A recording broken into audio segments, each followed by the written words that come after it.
দেখুন বর্তমানে হাওড়া ব্রিজের সামনে রণক্ষেত্র চলছে। পুলিশের গাড়ি ভেঙে চুরমার করে দেওয়া হচ্ছে, পুলিশকে লক্ষ্য করে ইট বৃষ্টি শোনানো হচ্ছে।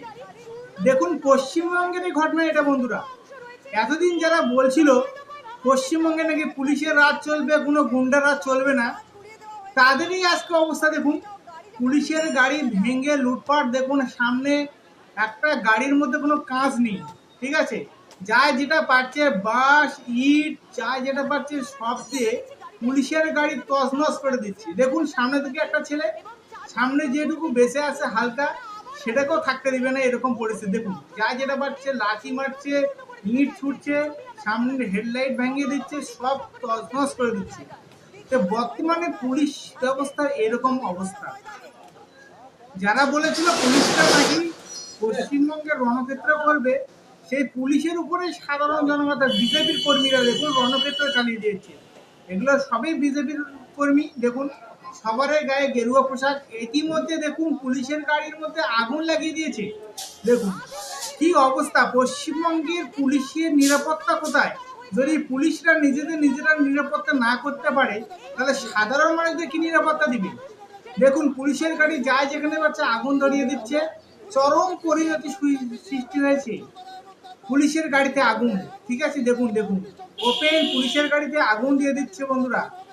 প্রশাসনেরা কিছু করতে পারছে না, কারণ এরা হচ্ছে বিজেপির লোক। বিজেপির লোক বলে তারা বেঁচে যাচ্ছে, তাদের বিরুদ্ধে কোনো এফআইআর হচ্ছে না, কোনো কিছু হচ্ছে না। তারা দিকে দিকে অত্যাচার করছে, অন্যায় করছে, তাদেরকে প্রতিরোধ করার কেউ নেই। কারণ এই যে সিম্বল একটাই, আমরা বিজেপির লোক, জয় শ্রীরাম স্লোগান দিবে আর সবকিছু তছনছ করে দিচ্ছে। দেখুন ইতিমধ্যে দেখুন পুলিশের গাড়ির সামনে পিছনে সব জায়গায় আগুন লাগিয়ে দিচ্ছে। হাহাকার অবস্থা। হাওড়া ব্রিজের সামনেই এই ঘটনাটা ঘটেছে। রণক্ষেত্র দেখুন, বিজেপির সৈনিকরা এক একটা মনে হচ্ছে বাহুবলী, তারা পুলিশ প্রশাসন কিছুই মানে না, ঠিক আছে। এতদিন আমাদের মুখ্যমন্ত্রী শুভেন্দু অধিকারী বলছিল পুলিশের আইনে মেন আইন, সাধারণ জনতা কোনো কিছু করতে পারবে না, কেউ যদি বাড়াবাড়ি করে তাকে পুলিশ তাকে গ্রেফতার করবে। কিন্তু দেখুন এখানে পুলিশের গাড়ি, কলকাতা পুলিশের গাড়িতে আগুন, চুরমার ভেঙে একটা কাঁচ সামনে পিছনে কোথাও নেই। এখানে অনেক পুলিশ আহত হয়েছে এবং ক্ষতিগ্রস্ত হয়েছে। দেখুন চরম পরিণতি। দেখুন সামনের মধ্যেও আগুন লাগিয়ে দিয়েছে। কি অবস্থা হচ্ছে আমাদের এই পশ্চিমবঙ্গে। প্রশাসন যদি সেফ না থাকে, তাহলে পশ্চিমবঙ্গের সাধারণ জনগণ কিভাবে সেফ থাকবে? বিজেপির কর্মীরা দেখুন গাড়িটা শেষ করে দিচ্ছে, ভেঙে চুরমার করে দিচ্ছে। শুভেন্দু অধিকারী মহাশয়ের কাছে আমার একটা অনুরোধ আবেদন, যে এদের বিরুদ্ধে সঠিক তদন্ত করে সঠিক বিচার করা হোক।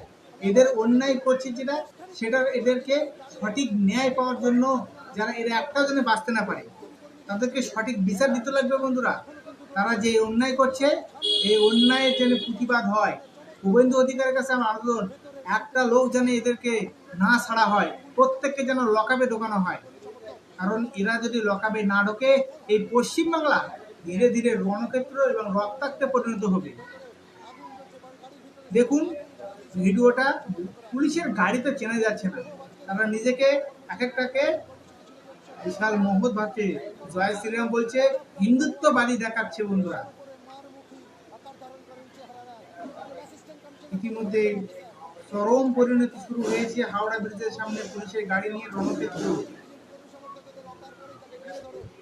দেখুন একজন আবার পুলিশের গাড়ির ছাদের উপর চড়ে জয় শ্রীরাম স্লোগান দিচ্ছে এবং সেটাকে ঘুরিয়ে মুচড়িয়ে দিচ্ছে। কি অবস্থা! তাদের বিরুদ্ধে প্রশাসন একদম তাড়াতাড়ি যত স্টেপ, তাড়াতাড়ি স্টেপ নেওয়া দরকার। এদের বিরুদ্ধে যদি স্টেপ না হয়, পশ্চিমবঙ্গে আগুন জ্বলবে বন্ধুরা। পশ্চিমবঙ্গের মানুষ শান্তিতে থাকতে পারবে না। দেখুন পুলিশের গাড়ি সবকিছু ভেঙে দিচ্ছে এবং নিজেকে বাহুবলী প্রকাশ করার জন্য পুলিশের গাড়ি ছাদে চড়ে জয় শ্রীরাম স্লোগান দিচ্ছে। এই ভিডিওটা সর্বত্র শেয়ার করুন, ভাইরাল করুন ভিডিওটাকে। এটা যেন আমাদের মুখ্যমন্ত্রী শুভেন্দু অধিকারীর কাছে পৌঁছায়। বেশি বেশি শেয়ার করে সবাইকে শেয়ার করে দিন।